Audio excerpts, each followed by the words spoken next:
नमस्कार, आपके साथ मैं हूं सपना मदेशी और आप देख रहे हैं जगत न्यूज 24। तो आइए शुरुआत करते हैं कुछ खास खबरों से। गुजरात राजकोट जिले में उपलेटा म्यूनिसिपल कॉरपोरेशन के द्वारा किए जा रहे कई कामों को लेकर लोग शिकायत करते रहते हैं। चाहे सड़क या सीवरेज का मामला हो, जनता गार्डन का मामला हो या स्ट्रीट लाइट का मामला हो, ऐसे सभी मामलों पर नागरिकों और विपक्षी पार्टियों द्वारा बार बार भ्रष्टाचार का आरोप लगाया है। फिर एक बार उपलेटा म्यूनिसिपल कॉरपोरेशन ने हाल ही में उपलेटा म्यूनिसिपल कॉरपोरेशन के द्वारा बनाए गए पोरबंदर रोड के पास विकास पथ के नाम पर सड़क को खोल दिया गया और उसके बगल में स्ट्रीट लाइट के खंभे लगा दिए। इन सभी बिजली के खंभों को खराब क्वालिटी का काम करके चालू किया गया था, लेकिन जैसे बारिश और थोड़ी हवाई ये सभी बिजली के खंभे झुक गए, इसलिए उन्हें हटाना पड़ा।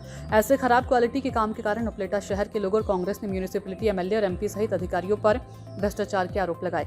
गुजरात राजकोट उपलेटा से सरफराज गौडी की रिपोर्ट। कृष्णकांत चौटाई, उप प्रमुख राजकोट जिला कांग्रेस समिति।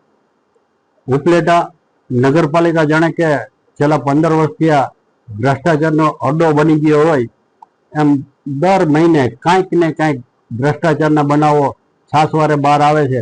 આમ છતાં ઉપલેટાની પ્રજાએ જેમને ચૂંટીને મોકલા છે એવા ધારાસભ્ય મહેન્દ્રભાઈ પાડલિયા કે સંસદ સભ્ય મનસુખભાઈ કોઈ જાતનું ધ્યાન નથી દેતા અને જાણે મુખ ટેકો કેમ પ્રમુખને આપતા હોય ભ્રષ્ટાચાર કરવાનો એમ નગરપાલિકામાં સતત ભ્રષ્ટાચાર થાય છે।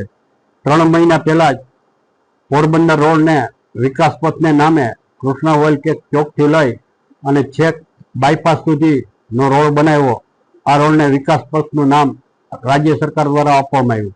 વિકાસ પથને નામે આ રોડની એક સાઈડમાં લાઇટના પોલ, વીજ પોલ કે થાંભલા નાખવામાં આવેલ હતા।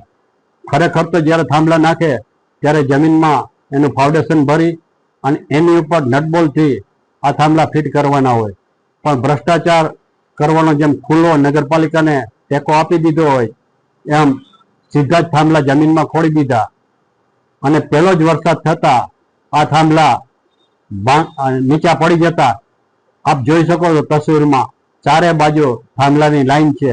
આમ એક પણ થાંભલામાં ફાઉન્ડેશન ભર્યા વગરના થાંભલા નાખી અને મોટો ભ્રષ્ટાચાર કર્યો છે। આ નગરપાલિકા ને અવળો ભ્રષ્ટાચાર કરવાની સરકાર છૂટ આપે છે કઈ રીતે?